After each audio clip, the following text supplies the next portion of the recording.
Hilary, how are you? Jolly fabulous, and yourself? Good. Do you have wind in Dunedin? You have quite a bit, don't you? Not the amount of wind that, say, Christchurch has. Christchurch has a nasty summer one and a nasty winter one. We're colder than, say, Wellington, but we don't have the wind. We don't have the rain of Auckland. We don't have the wind of Wellington or Christchurch. Yes, you're not as... that's one of the things that always struck me about Dunedin, is that when you look at the statistics, you don't get as cold as Christchurch in winter. I naturally assume because you were further south by, 400 or 500 kilometres, that you would. But you're not, are you? No, it's not actually that far either, because we're tilted. Remember, New Zealand's tilted. Okay. And I guess, having said that, it's because Dunedin's actually literally on the coast, isn't it? And you've got the harbour, so you've always got It's maritime. So it's maritime, yeah. Whereas just over the hill, you've got Mosgiel, and they do get cold. They probably would get as cold as Dunedin in winter. Well, I think it's very festive. Oh, they're much nicer. That's why people are going to Mosgiel to go and live. They're not actually heading for Dunedin, are they? I mean, all the new subdivisions are really in Mosgiel, aren't they? Yes. It's a wonder that people haven't gone to a judge and said, I'm sorry I hit that person, but the wind, Yeah. Well, that'll be the next one. Every other excuse is acceptable. So. All right. What do you want to talk about today, dear? Well, I thought just a wee discussion about Ginny Anderson might not go amiss. Oh, well, actually talking about fat women. Yes. Yes. Actually, you never used to be, but that's what 6 years in Parliament does to you. And no exercise. Yes, Ginny Anderson, just to explain, ex-Hutt South MP, accused of bullying not just her teenage staff, but a succession of people, as it's turned out. You might have a bit of an update on that, because I think there has been one in the last 12 hours, isn't there? Yeah, I think this morning she actually apologised. I think it was one of those sort of apologies like, I'm sorry if you felt offended by something I did. Oh, the offence. Oh, right. One of those. Yeah. I think it was one of those, but I could be wrong. She could have just said, I'm sorry, I did a wrong thing, but I don't think it was quite as simple as that.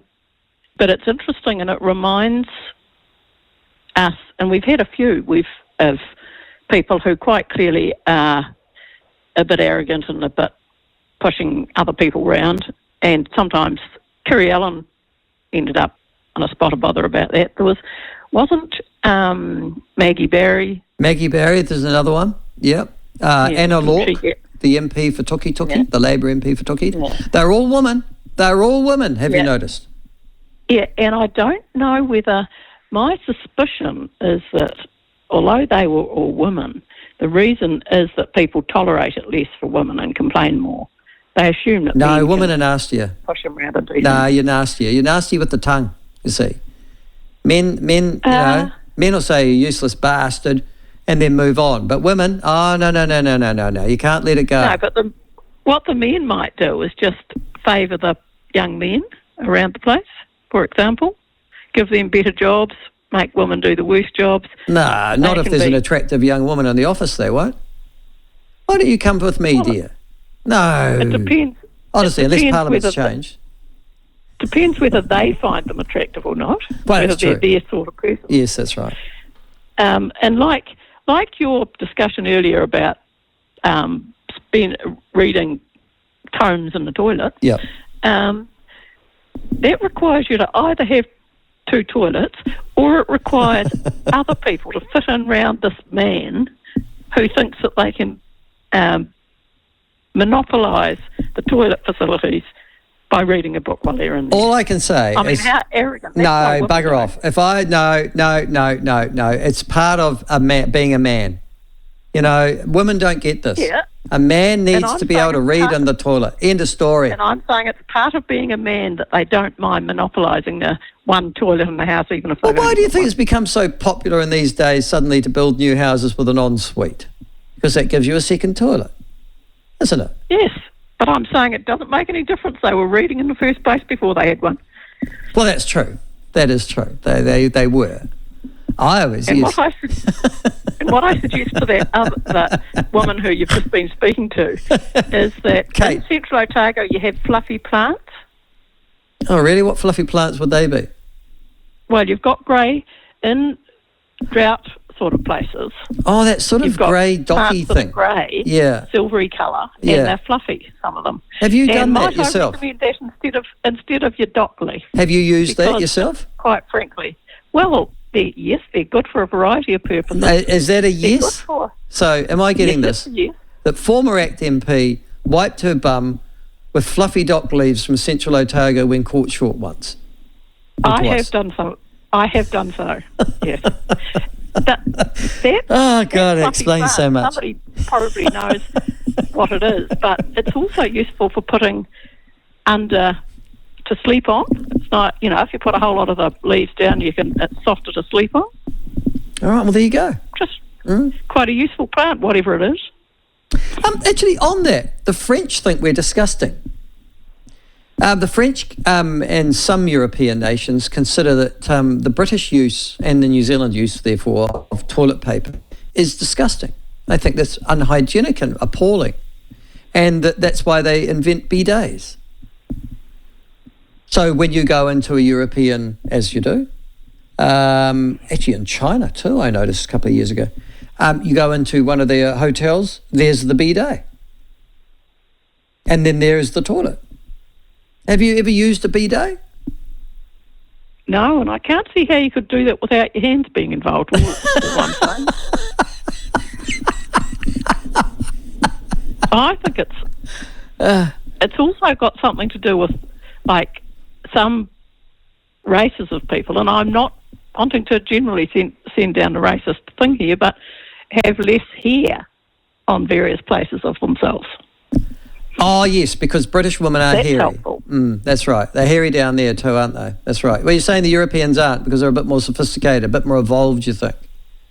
No, I'm saying that if it's an Asian European Oh, thing, right. So Asians, yes, they're not hairy at all, really, are they? I haven't done an inspection of them fully, all over the place, but I'm just saying. There's actually a bidet shop in New Zealand. Did you know that? Of course, it's in Auckland. But, it's just called the bidet shop. So I can remember going past it. I'm just looking it up now. It's an Onehunga, and which is actually solid Chinese material around there. Mind you, not quite solid material. For those of you who don't know what a bidet is, and there will be some people who don't, it's a bowl or receptacle designed to be sat upon in order to wash one's genitalia, perineum, inner buttocks, and anus. Yeah, there you go. Sorry, You sound like you're reading from I have. I'm reading for Wikipedia. So there you go. Yes. And the Finnish have one. It's a handheld one. So you just get the handheld and off you go. But New Zealanders use toilet paper. Thank God for that. Do you know they didn't use toilet paper? That's a relatively recent invention. It's 19th century. So God knows we can only, at what people used prior to toilet paper. So that's one of the things that is truly not something that is partnership material in New Zealand. It's just New Zealand stuff now, isn't it? Well, apparently, the first toilet paper was actually invented in 1857. Right, so it's the middle of the 19th century. So what did they do before then? And it didn't actually end up on the handy, convenient roll until 1890. Again, the Americans did that as well, very handy. Otherwise, it must have been... So there you are. There was a patent for toilet paper. And so it's all all American, 19th century stuff. But you just think about this.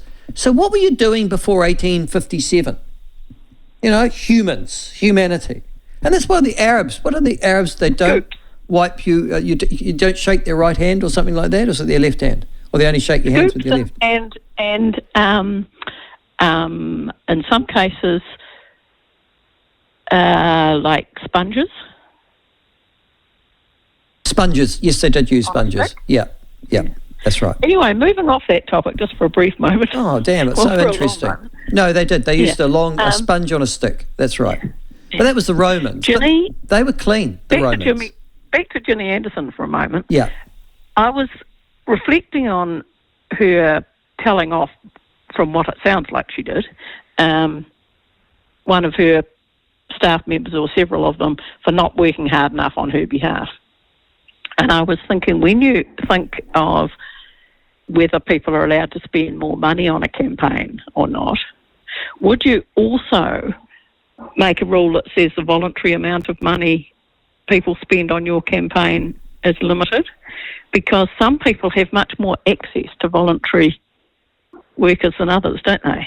Why would that be fair? I don't know. I mean, she thought she was able to tell her voluntary staff members off for not Working harder on her behalf, just for the cause, I presume.